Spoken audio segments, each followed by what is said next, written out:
Hey, Facebook Live, it's Kimberly. Oh my goodness. All right, so I know it feels like it is like way after the 9 o'clock hour today, but when you got kids at home, sometimes it gets a little, sketchy. Today, what am I coming to you to talk to you about? Sugar. Yeah, sugar. But it's going to be real interesting. It's going to be something fun that you can do with your friends and your family to help them understand sugar a little bit more. So, did you guys know we've been lied to? And it kind of started in 1960. All right, so in 2016, they found out that there was a Harvard research group that ended up lying in their research to the lobbyists from the sugar companies, had them paid them to do this research and to come up with certain findings that are not true. That it was more fat and cholesterol that was contributing to heart disease. And in fact, it was sugar. So they were recommending that people, like taking the heat off of the sugar industry, they were recommending that people eat diets low in cholesterol and polyunsaturated fat, right? So they took that spin and that, that was going to help you stave off heart disease.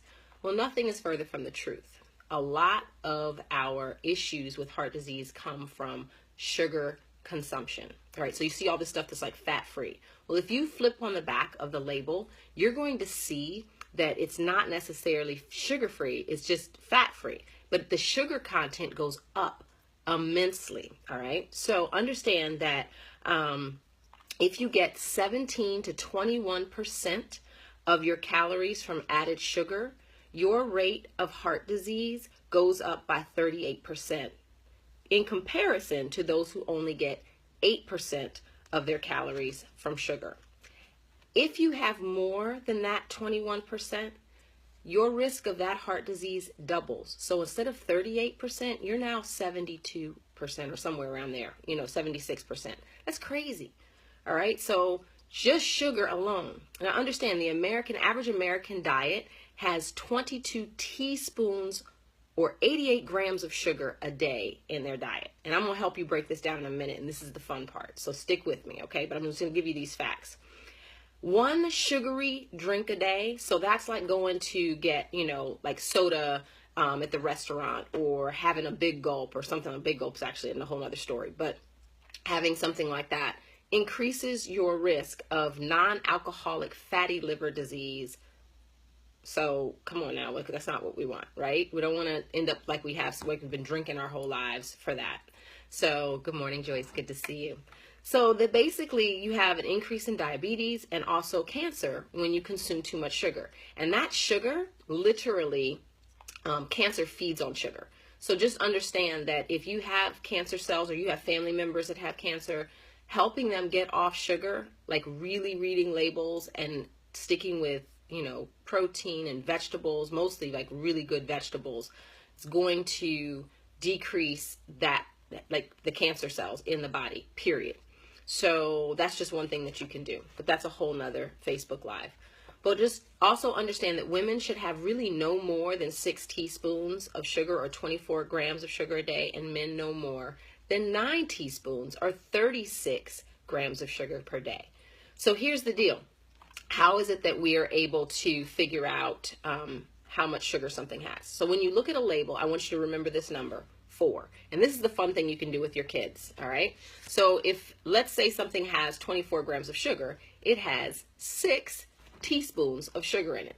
So have your kids do some division, all right? Have your friends do some division. Have you do some division yourself and figure out what that is. And if we should only be consuming as women about 6 teaspoons of sugar a day, start doing a gram calculation. Don't even worry about the teaspoons. Just start calculating your grams throughout the day and see how many teaspoons of sugar you are actually consuming in a day with all of the products and the things that you're eating.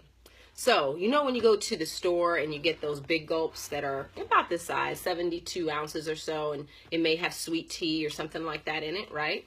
Well, I'm going to show you how much sugar is in it. That's almost a cup. That's 1 teaspoon.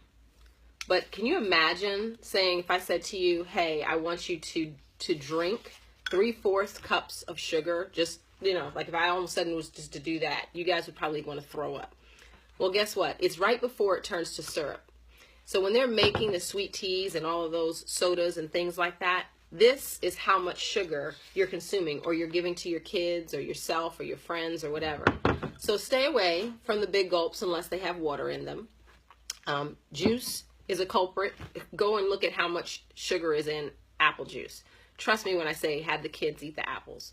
You guys, do not let them fool you with this sugar thing. Just want to make sure that everybody understands. All right. So I'm thankful that you joined me today. I hope you learned something about sugar. Remember the number 4, the number 4, number 4, number 4.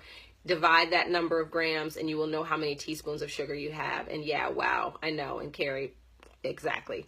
So you guys have a great start to your weekend. I cannot believe once again that Friday has come around. And I can't wait for next week. I already have our topic. Yay! So make sure you join me. Share the love. Let some folks know, about these Friday fun facts, I guess, or informational facts that I'm giving you.